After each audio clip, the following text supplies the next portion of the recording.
여러분 반갑습니다. 자, 5강은 지구 시스템의 에너지원과 물질의 순환인데 우리 교과서는 120페이지예요. 120페이지. 교과서는 페이지 120페이지.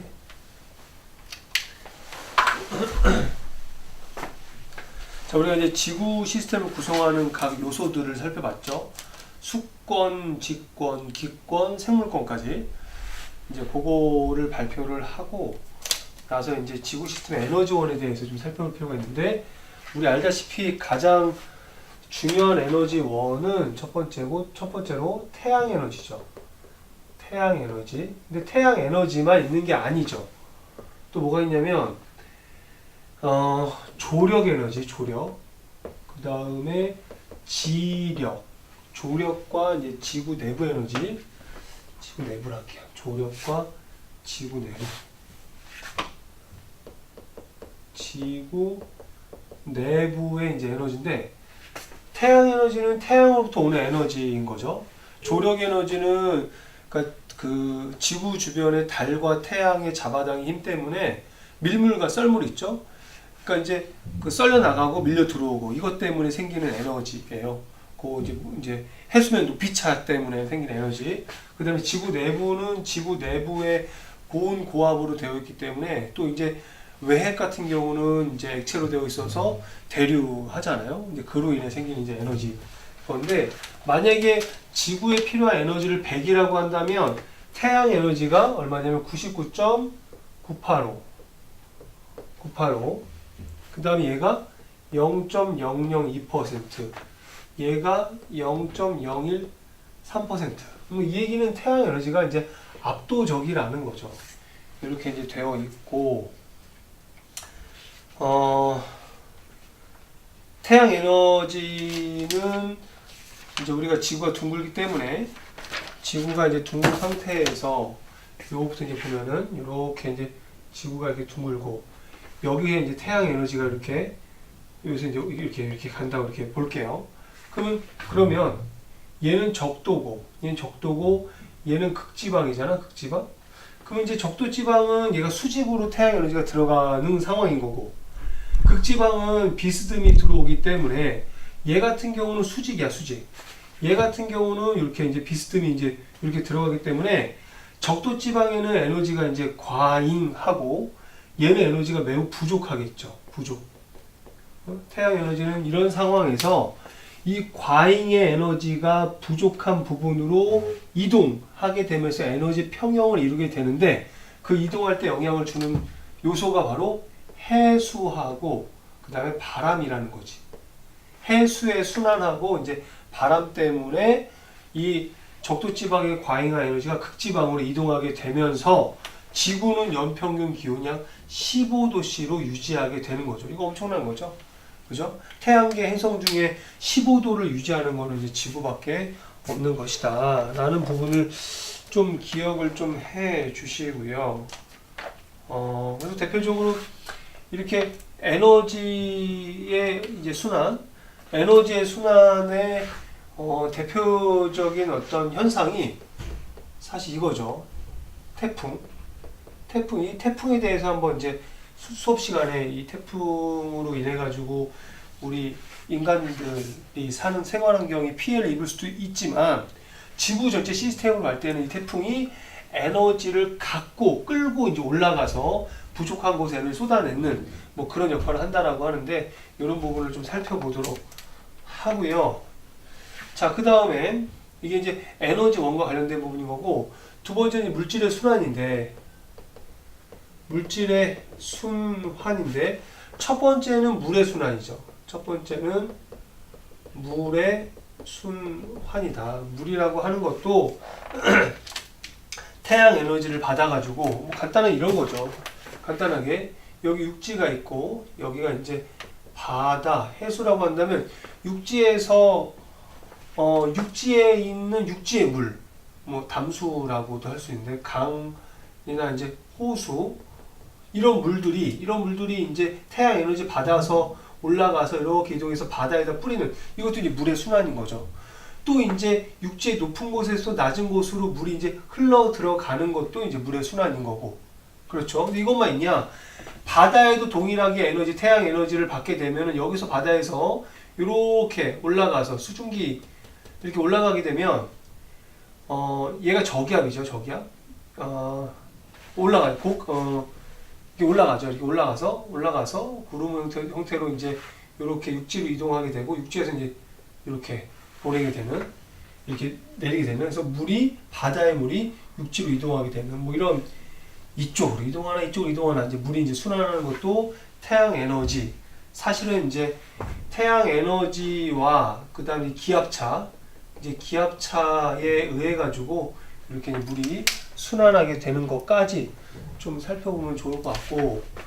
두 번째, 그래서 숙제는요, 과제는 요걸 하고 나서 여러분이 이 태풍으로 인해 가지고 어떻게 에너지가 순환되는지 요걸 하나 좀 이제 조사해 오시고요. 첫 번째고. 그리고 두 번째는 얘인데, 두 번째는 물의 순환 과정, 물의 순환 과정에 대해서 이것도 이제 두 번째로 좀 조사해 오시면 좋겠습니다. 그래서 이거는 그냥 살펴보면 될 것 같아요. 그냥 살펴보면 될 것 같은데, 여하간 좀 살펴보도록 하고요. 세 번째는 이제 탄소의 순환인데, 탄소 매우 중요하죠. 탄소는 어떤 의미에서 중요하냐면, 일단은 대기의 성분이죠. 대기의 성분.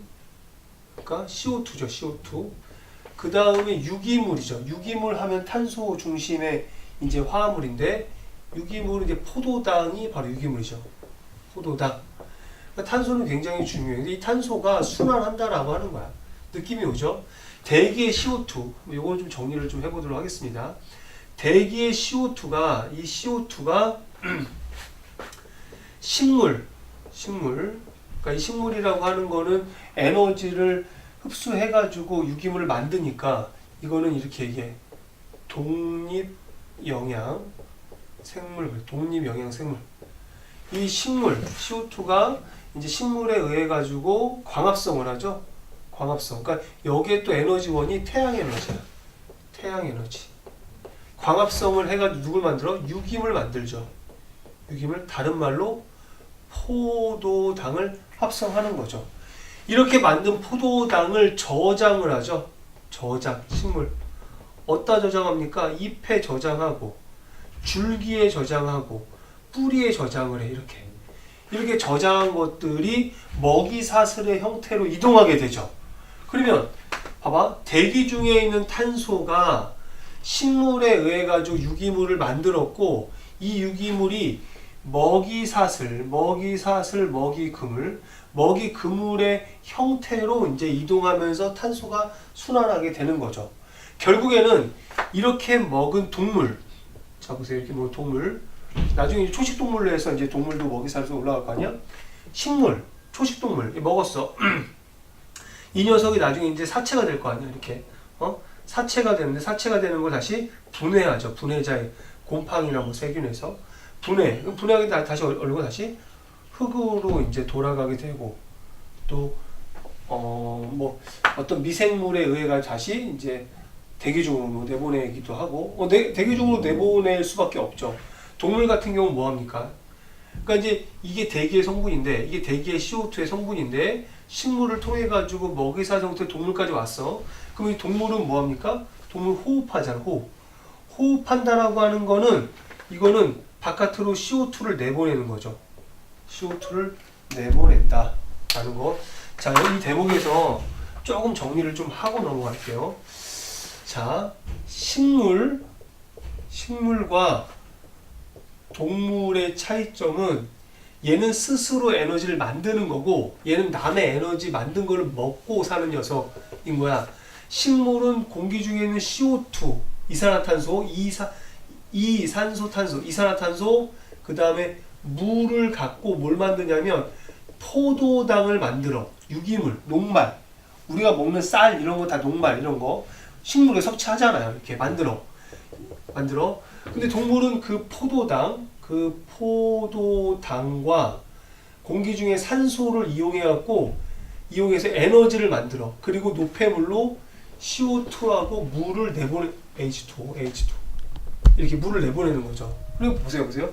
식물은 CO2하고 이걸 통해서 인간들, 다른 동물이 필요한 포도당을 만들고, 동물은 이렇게 만든 거를 섭취하고 산소를 받아가지고 동물이 살기 위한 에너지를 만들어. 에너지 만드는 과정에서 이러한 노폐물로 다시 대기 중 내보내게 되는 거죠. 얘는 대기에 있는 걸 가져오고 얘는 내보낸다라는 거죠. 그래서 이런 차이가 있다는 거를 알아두세요. 그러니까 탄소가 이렇게 순환한다라는 거를 좀 알아두시고, 마지막으로 세 번째 자, 지금 앞서서 이야기한 부분은 여러분 충분히 자료조사하면서 내용을 정리할 수 있는 거고, 지금 선생님이 판서로 여러분을 통해서 이제 설명하는 부분은 잘 정리할 부분이 있어서, 질소는 우리 교과서에도 좀 굉장히 빈약하게 좀 나온 부분인데, 질소는 N이고 얘는 단백질 합성의 질소가 매우 중요하죠. 단백질 합성의 질소가 매우 중요하다. 근데 이 질소라고 하는 건 대기 중에 많이 있어. 대기 중에 이 질소잖아. 질소 기체인데 이 녀석이 대략 78%나 존재해. 그럼 질소 걱정 안 해도 되는 거잖아. 근데 질소 걱정을 할 수밖에 없어. 왜냐면 이 질소라고 하는 것은, 질소가 요렇게 돼야 이제 이용할 수 있는데, 얘가 이렇게 지들끼리 이렇게 묶여져 있어. 이렇게. 그래서 이렇게 질소 기체로 이렇게 존재하게 되는데, 이 질소 기체를 활용하려면 이렇게, 얘는 분자고 얘는 원자거든. 이 분자, 이 N2, 이 분자를 이거 하나 원자 형태로 쪼개야지만 얘를 활용할 수가 있어. 그래서 이 질소가 대기 중에 있는 이 질소, 다른 것과 쉽게 반응하려고 하지 않은, 지들끼리 너무나 안정한 상태로 이 질소를 어떻게 이제 그 식물과 동물이 활용하냐면, 대기 중에 있는 질소를 식물이 이렇게 잡아채는 식물이 있어요. 이건 콩가 식물의 콩 종류죠. 콩가 식물의 뿌리옥 박테리아, 뿌리옥 세균이야. 박테리아. 그러니까 콩가 식물의 뿌리에 혹처럼 달려있는, 거기에 세균이 사는데 그 세균이 이거를 잡아채. 요거를 잡아채서 어떤 형태로 저장하냐면, 얘를 NH4 플러스 이런 이온 형태로 이렇게 변형을 시켜서 흡수하는 거죠. 얘가 흡수를 해. 이렇게 흡수를 하고, 그러면 얘가 식물내로 들어왔기 때문에 이 식물을 섭취하는 동물은 자연스럽게 이 질소를 이제 이용할 수가 있게 되는 거죠. 이 질소 기체 자체로는 이용하기가 좀 어려워. 이런 식으로 이온의 형태로, 얘가 암모늄 이온이야. 암모늄 이온의 형태로 이렇게 바꿔서 동물이 이용한다는 거지. 자, 이게 첫 번째. 자, 두 번째 과정은요. 요 암모늄이 바뀌어. 이 암모늄이 NO3 마이너스. 얘는 암모늄이야. 암모늄. 얘는 질산 이온이야. 얘는 암모늄 이온이고. 이렇게 되는 과정을 뭐라고 얘기하냐면, 이거를 질화작용 그래. 질화작용. 이렇게 질화작용을 통해 가지고 플러스 이온이 마이너스 이온으로 바뀌기도 해. 이렇게 바뀌어서 이걸 또 식물이 이용하기도 합니다. 그렇죠? 그럼 이렇게 보세요. 이런 대기 중에 있는 거, 잘 이용하기 어려운 이런 녀석을, 이런 식물 내에 있는 어떤 뿌리옥 박테리아 같은 세균에 의해 가지고 잡아채. 이거를 뭐 질화작용도 일어나고, 여하간 동물로 이동을 해. 동물로 이동하는데, 이 동물이 또 이제 오래 살다가 이제 명을 다 하게 되면 죽게 되잖아요. 이 동물이 분해가 되죠. 분해자에서 분해가 되는데, 이 과정에서 탈질소 세균에 의해서 다시 대기 중으로 N2로 날아가기도 하는 거죠. 아니, 대기 중에 있는 걸 잡아챘는데 다 이용을 다시 대기 중으로 내보내는 거예요. 순환하는 거죠. 이렇게. 그럼 여기서 중요한 거는 보세요. 박테리아도 세균이야. 세균. 박테리아라고도 하고 세균이라고도 하고. 그러니까 박테리아에 의해 가지고 또 질화작용도 질화 세균에 의해 가지고 이제 다 세균에 의해서 박테리아에 의해서 이런 질소가 단백질 생성에 꼭 필요한 이 질소, 이거 없으면 식물이나 동물이 살아 수가 없거든요. 꼭 필요한 이 질소가 이런 과정을 통해 가지고 다시 대기로까지 이렇게 순환하게 된다라고 하는 거죠.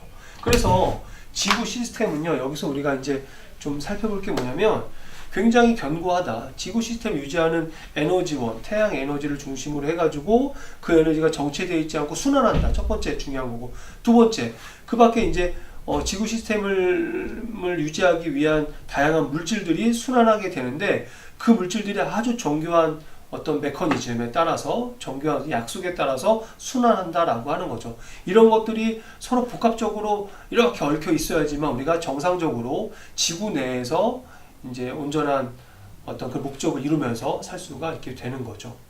그렇죠? 그래서 지구는 하나의 아주 정교한 어떤 설계된 작품이다라는 것까지 우리가 정리하면 좋겠고요. 앞서 얘기한 그 두 가지 숙제에 대해서 지금 주어졌는데 두 가지 숙제에 대해서 좀 정리를 하셔서 가져오시면 좋겠습니다. 여기까지 할게요.